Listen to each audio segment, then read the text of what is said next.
Yes, good morning. Police have insisted that voters must go home immediately after voting, saying this is necessary to maintain peace and order on polling day. The security has advised that be away, comply.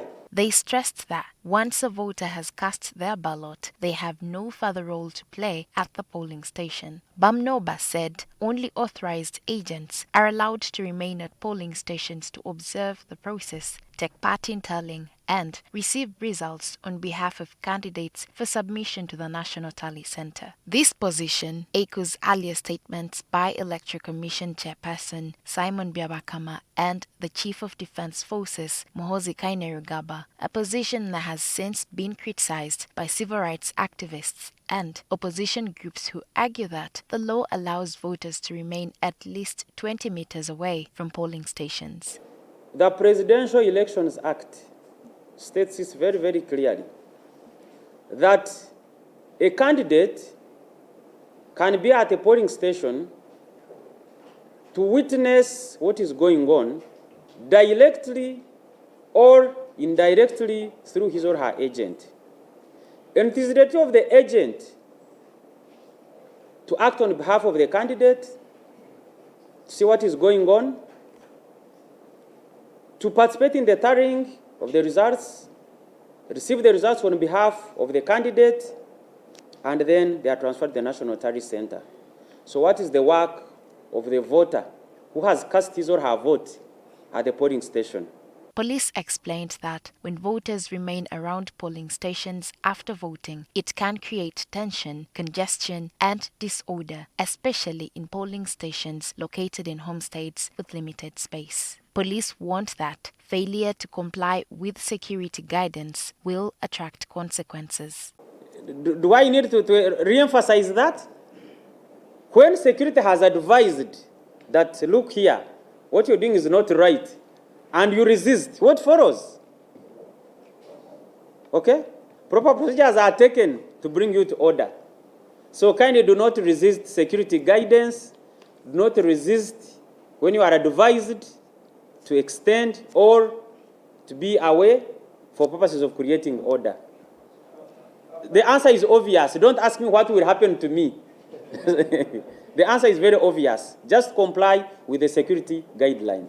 They also warned that there is no justification for violence or criminal acts in the name of elections and urged citizens to exercise restraint even when provoked. On the issue of arrests and reported incidences, police said some cases have been reported and are being handled, although full details will be released later by the police spokesperson. Bamunoba also addressed concerns about the conduct of special police constables, saying they were lawfully recruited to supplement police numbers. If you have seen them in uniform, it means they are duly recruited and they are executing the duty as it is mandated.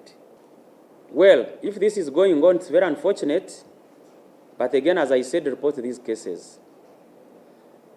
And I hope we are not overhyping this and exaggerating it. But in case there are those who are misbehaving, kindly, we condemn all the indiscipline in the strongest terms possible. Police said supervision of these constables will be intensified with district and regional police commanders tasked to ensure discipline. On heavy security deployment across the country, Bamunoba said the move is preventive and meant to deter violence, not intimidate voters. And it is also to ensure that as we near the D-Day, every Ugandan is safe and secure. And above all, why would you be threatened by the security deployment? I think it's for your own good. Unless you have other ulterior motives, why would you fear the security deployment? Addressing concerns about violence against journalists, Bamunoba acknowledged that some journalists have faced challenges while covering security operations. Comrades, you're part of us.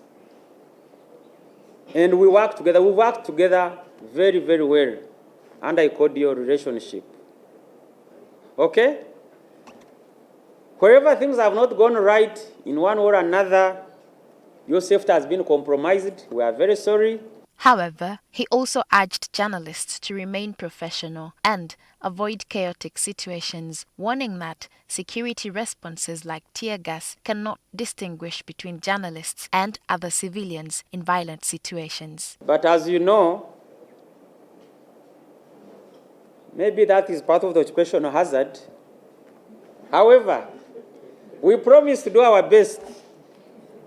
And I'm assuring you that we have addressed you often. The IGP has assured you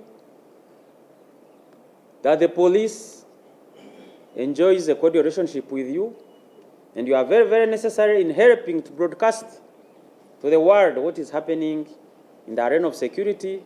So we cannot do away with you. Bamunoba concluded by urging voters to comply with security guidelines to ensure a peaceful and orderly voting process. Lydia Felly Akullu, NTV Tonight.